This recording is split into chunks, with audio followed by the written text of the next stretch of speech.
Presidenta, mais uma vez eu reforço a importância da Festa Nacional da Uva, nosso segundo maior polo metal mecânico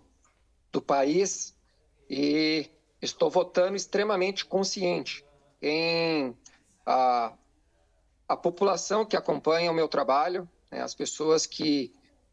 sabem do trabalho sério que eu faço na sociedade caxiense, no interior, inclusive para outros municípios, vão estar conscientes desse meu voto,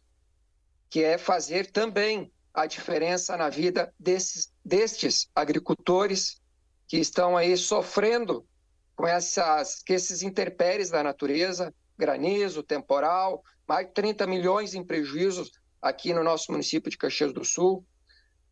é ajudar o próximo. Então, quem acompanha minhas redes sociais sabe que eu trabalho bastante, não faço politicagem, me considero um vereador que honro o meu salário com muito orgulho e faço sim a diferença na vida de muitas pessoas. Então, viva a Festa da Uva e o meu voto é sim, com convicção, com caráter, com personalidade e dignidade. Viva a Festa da Uva!